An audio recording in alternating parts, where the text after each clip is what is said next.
now joined by NASCAR Senior Vice President of Competition, Elton Sawyer. Elton, before we get to questions around the decision-making up in race control, maybe just lead us off talking about that race, an outstanding wild finish with Blaney charging through the field to capture a championship 4 spot. Yeah, Mike, it was, I don't think we could have picked a better setting. Martinsville, Virginia, 500 laps. Goodyear brought a great tire.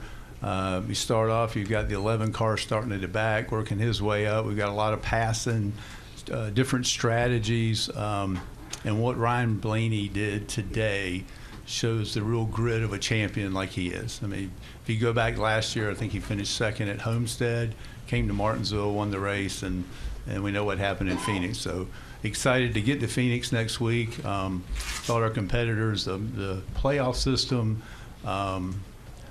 I would say it has delivered. I mean, it puts these guys on 10 tenths, and they got to bring their A game every week. So I think from a fan and watching today, you saw everything you wanted to see. Yeah, I think we have a question for Elton. We'll get to as many as we can. We'll start here, work down the front row. Lee Spencer, Sirius XM NASCAR Radio and CatchFence.com. Can you take us through the review process on what determined the safety violation that Bell was assessed?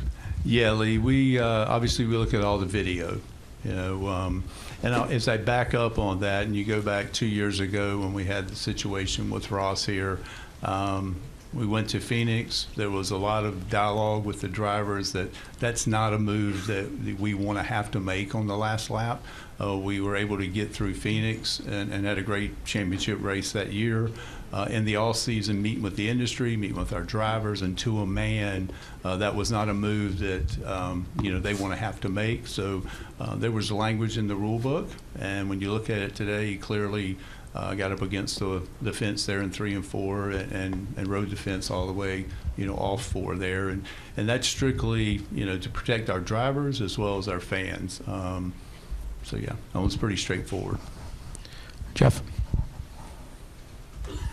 So was the primary focus in race control just on the safety violation? Were you looking at Bubba's, slowing at that point, or the Chevy drivers, sort of forming the block? Great question, Jeff. No, if you look at the other situations that were going on, 23, and then the cars behind the 24, really no bearing at this time. We'll look at those at a later time, but when you really just dissect exactly what happened, look at the situation with the 20 getting up against the fence, and then riding the fence, which is we've clearly stated in our statement after Ross did that would not be accepted.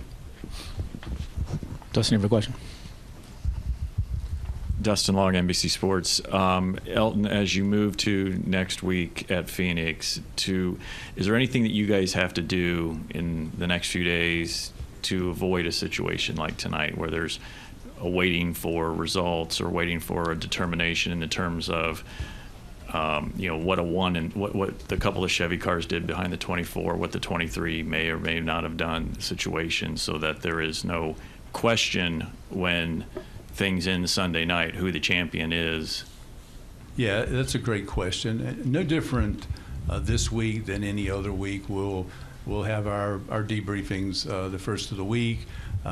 We go over the things we did well, the things we didn't do so well, and what we're going to do going forward. And we'll dissect this race. We'll look at it. We'll make sure our team is ready to go when we get to Phoenix next week, as we did, after Homestead last week coming into this weekend. So we'll have those meetings, starting tomorrow, and we'll be ready as a sanctioning body to get out there.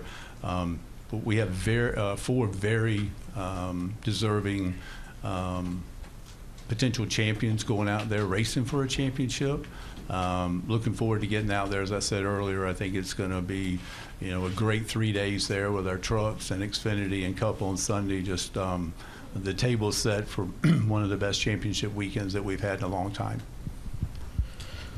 We'll go to Bob, then Bob Hawkers, Fox Sports. I have one procedural and then one actual question. Joe Gibbs said that they couldn't protest.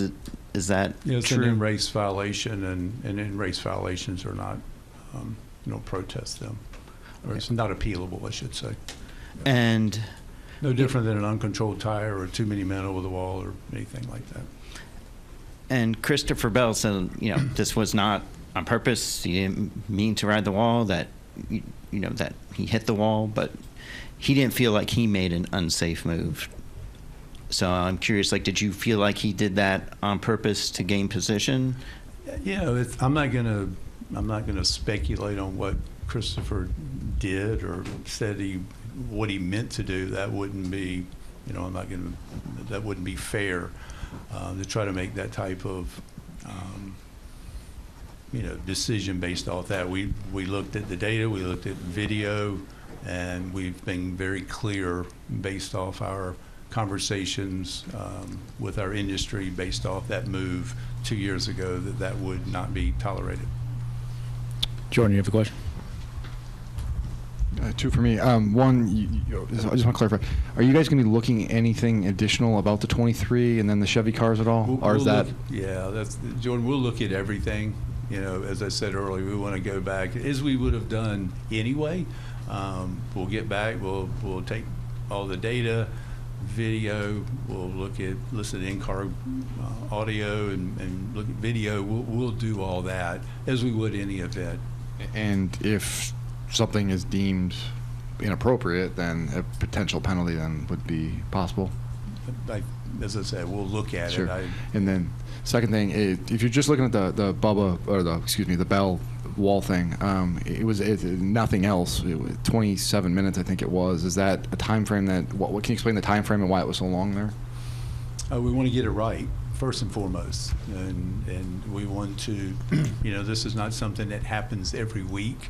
We want to be prepared. I thought our team in the tower did exactly what they need to do. Let's get this right. And fortunately, we don't have it every week, but it is something that we'll go back and figure out if we could have made that decision faster, for sure. I didn't know it took. You could have told me it took 5 minutes or 55. I don't know. We'll take two more. Go, Mark. Mark Hill, PRN. Elton, what are the emotions that you're feeling? Frustrated, kind of dismayed, because we had a great race.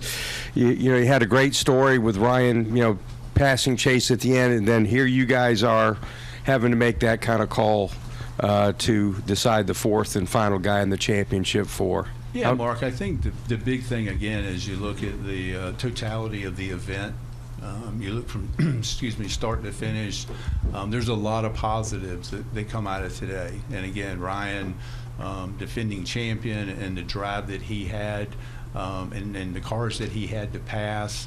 You think about the stress that race team was under, like a lot of them. So I think there's this tremendous amount of positive that comes out of this. I would prefer not to be sitting here, although I think a lot of you folks, but I would prefer to be, out in the garage right now. But this is part of it. This is the role that as a sanctioning body that we have to make sure that it's an equitable playing field, and just based off the, the move that was made 2 years ago. We just felt like this was the call that had to be made, and we stand by that and feel like it was the right call. All right, we'll take two more. Go, Jeff, and then wrap it, Claire. Sorry, I just wanted to make sure I'm not putting words in your mouth. So you said the focus was on just looking at the wall ride. So if he doesn't do the wall ride, regardless of whatever happened, he's in. If he makes the pass without hitting the wall, and the Bubba stuff, the Chevy stuff aside, he would be in as of now. Is that fair? I think there's the hypotheticals is really difficult to. I don't want to, be making statements of things that, ifs and ands and buts. I don't want to do that. Like I say, the main focus for us in the tower, and when the situation happened, was focusing on the 20 car. And let's figure out, okay, where are we at there? Because to me, and our team there was focused more on that than the other stuff. The other stuff was there, don't get me wrong, but the 20 rose to the level that, okay, we got to figure this one out pretty quick. And we'll wrap with Claire. Claire B. Lane, for years, we've had teams say when they're not in the playoffs. We're going to do our best to help our teammate. And I'm sure that's what you guys will be talking about next week. But where is there, and is there a clear line about teams helping teams and what they're allowed to do in a playoff situation and what they're not allowed to do to help each other on the same team? Yeah, I think, Claire, when you look at it again from a 30,000 foot view, you want our teams to show up, every one of them to give the best effort they can to go out and try to win the race. And when you get into playoffs, and then you have this 10 race stretch, and then you start eliminating drivers. Obviously roles are different, and then when you get here and there's 8 drivers, we had 2 guys that were locked in. There was 6 guys going for 2 spots, so there's a lot going on. Again, I think our format has delivered. It's given us the excitement, given our fans the excitement that we've asked for. And when you have that, from time to time, you're going to have situations like we had today, because these guys are the best in the world, and they're going to give it everything they have, and the passion that they have to go out day in and day out and try to win races and win championships. So with that, again, we'll go back and we'll download with our team and see how we could have responded quicker to get the answers that you guys are looking for.